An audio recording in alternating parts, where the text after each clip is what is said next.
Hi everyone, Ralph McFall from Dharma Publishing here, and today I want to give the fifth and final installment in our series of videos on fresh perspectives on problems. And today I want to talk about a concept or a way of describing our experience that Tarthang Tulku used a lot in his early publications called self-image. And there are chapters on self-image can be found in Openness Mind, Hidden Mind of Freedom, Knowledge of Freedom, and also what I'm going to read from today, the self-knowledge chapter in the book Skillful Means. So just to warm us up a little bit, we talked about, in previous videos, we've been talking about the self and other, subject and object, or self and world kind of structuring of our experience and how that predisposes us to dissatisfactions and being subtly kind of off-center in our own experience. And here we're looking not at so much the very deeper level of subject and object, but kind of how that plays out in the world, so that we are regarding ourselves often through what we're calling self-images. And so there's not just one. Some of them are kind of positively toned, some of them are negative, but what they all have in common is that they're only kind of mental pictures of ourselves and not the reality of our experience. So let me read a little passage from the self-knowledge chapter in the book Skillful Means. And in the context of developing self-knowledge, there's a subheading called Fears and Wishes. The self-image is like a mirage. It promises us nourishment, but when a problem arises that demands the strength of a clear and self-confident mind, the self-image has nothing to offer. It fails to sustain us when we need support, when we most need support.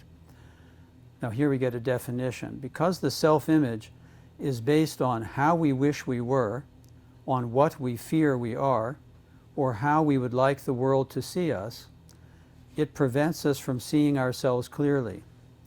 We fail to recognize both our true strengths and many of our faults. A little more. The self-image is particularly deceptive because it can blind us to our weaknesses and shortcomings. By recognizing these qualities, we could begin to change them, but when we rely on our self-image to cover them over, we obstruct our growth. We use our self-image to avoid looking at ourselves honestly, creating a prideful picture of ourselves that allows us to believe our shortcomings are only minor problems. Or we may dwell on our negative qualities and limit ourselves by hiding behind a self-deprecating image. So that's a pretty good summary. So the idea is that we have these they're beliefs, but they actually are kind of like projected images. And they have a very strong power over determining our behavior. They create barriers that we can't go past, even though when we try and look at them directly, we can't find that they really refer to anything solid.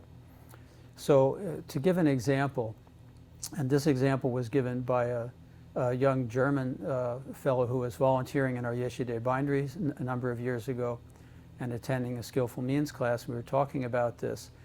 And he said, well, I have a good example. He said, I like to drink tea. So I think of myself as a tea drinker. So this is, you could say this is the self-image. He says, but once in a while I like to have a little coffee. But whenever I'm making a little coffee, if there are other people around, I feel anxious because I feel like I should have to explain that, well, yes, I'm drinking coffee now, but really I'm a tea drinker.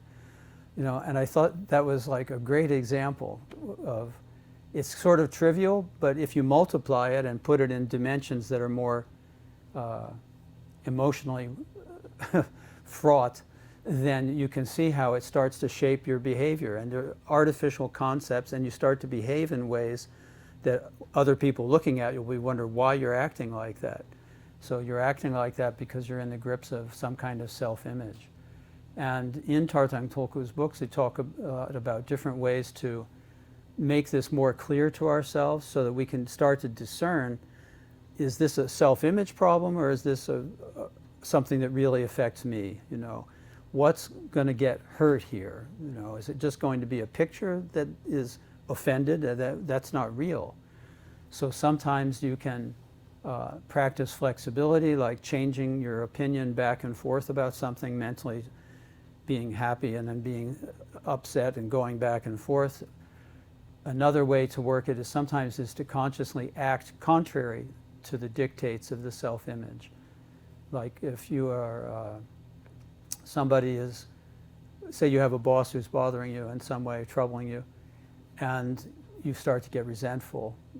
So, you know, because you feel like he can't look at you like that, and you don't want to be seen like that, and et cetera, et cetera. And I have done that sometimes where then it's artificial, you know, but it can be okay to be artificial. Then you just sort of say to yourself, oh, I wish this person went from job to higher job and that I was always there to support them, you know. And it sounds silly when you say it, but it can be very freeing, because you don't have to believe it, you know, but just to model it, then for me, like, I feel like released from that thing, you know. It's like, sure, let the worst thing for this self-image happen, because nothing's really going to happen to me.